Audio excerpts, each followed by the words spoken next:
हद से ज़्यादा सीधा साधा होना भी ठीक नहीं है, क्योंकि जंगल में भी सबसे पहले सीधे पेड़ को ही काटा जाता है, टेढ़े पेड़ को छोड़ दिया जाता है। ज़रूरत से ज़्यादा सीधा होना भी हम इंसानों के लिए अच्छा नहीं होता, क्योंकि सीधा साधा इंसान ही दुनिया के फंदे में फंसकर उलझ जाता है। ज़्यादा अच्छा होना भी कभी कभी अच्छा नहीं होता, इसमें खुशियाँ कम, दर्द ज़्यादा मिलते हैं। ज़्यादा सीधे इंसान को इस दुनिया में बेवकूफ़ समझा जाता है। जरूरी नहीं कि हमेशा बुरे कर्मों की वजह से ही दुख सहन करने को मिले, कई बार ज़्यादा अच्छे होने की कीमत चुकानी पड़ती है। भगवान कृष्ण कहते हैं, एक जंगली खूंखार जानवर की तुलना में एक कपटी दुष्ट मित्र से ज़्यादा डरना चाहिए, क्योंकि जानवर तो आपके शरीर को नुकसान पहुंचाता है, लेकिन एक कपटी और धोखेबाज मित्र आपकी बुद्धि को नुकसान पहुंचाता है। एक बुरा मित्र ही आपको ऐसी स्थिति में ला सकता है जहां आपको लगने लगे कि ये दुनिया बहुत बुरी है, अब यहाँ जीकर भी क्या फ़ायदा। और ऐसा तब होता है जब आपके साथ विश्वासघात होता है, आपको धोखा दिया जाता है, और धोखा भी उसी व्यक्ति को मिलता है जो दूसरों पर अंधा विश्वास करता हो।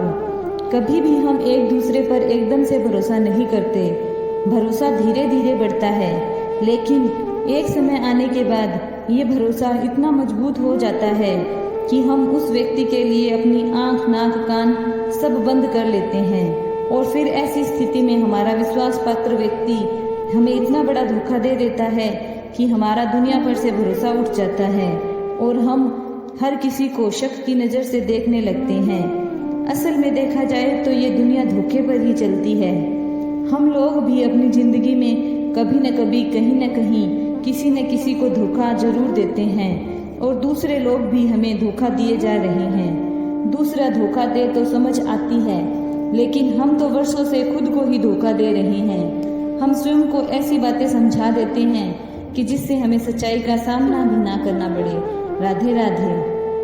अगर आप जीवन में असफल होते हैं तो दोबारा प्रयास करने में कभी नहीं घबराना चाहिए, क्योंकि आप जब दोबारा प्रयास करते हैं तो आपकी शुरुआत सुनने से नहीं बल्कि आपके अनुभव से होती है।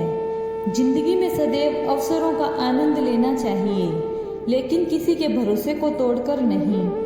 इस संसार में मनुष्य किसी भी रूप में बड़ा नहीं होता, बल्कि मनुष्य के पीछे जो ताकत खड़ी होती है वो ज़्यादा बड़ी होती है। मनुष्य सच्चे हृदय से जो दान दे सकता है वो अपने हाथ से नहीं दे सकता, और मौन रहकर जो हम कह सकते हैं हम अपने शब्दों से नहीं कह सकते। अंतकाल में जो मनुष्य मेरा स्मरण करते हुए देह त्याग करता है वो मेरी शरण में आता है। इसलिए मनुष्य को चाहिए कि वो अंतकाल में मेरा चिंतन करे। जिस व्यक्ति के पास संतुष्टि नहीं है उसे कितना भी मिल जाए वो असंतुष्ट ही रहेगा।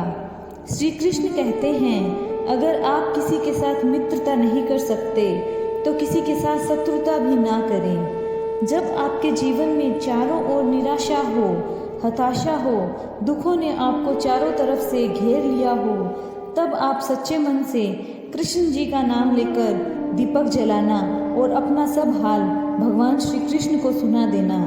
श्री कृष्ण स्वयं आपके दुख हरने आएंगे। हर कीमती चीज को उठाने के लिए झुकना पड़ता है। माता पिता का आशीर्वाद भी इनमें से ही एक है। यदि व्यक्ति शिक्षा से पहले संस्कार, व्यापार से पहले व्यवहार और भगवान से पहले माता पिता को पहचान ले तो जिंदगी में कभी कोई कठिनाई नहीं आएगी। फल की अभिलाषा छोड़कर कर्म करने वाला इंसान ही अपने जीवन को सफल बनाता है। स्वार्थ से रिश्ते बनाने की कितनी भी कोशिशें करे वो कभी नहीं बनते, और प्रेम से बने रिश्ते को कितना भी तोड़ने की कोशिश करें वो कभी नहीं टूटते। राधे राधे।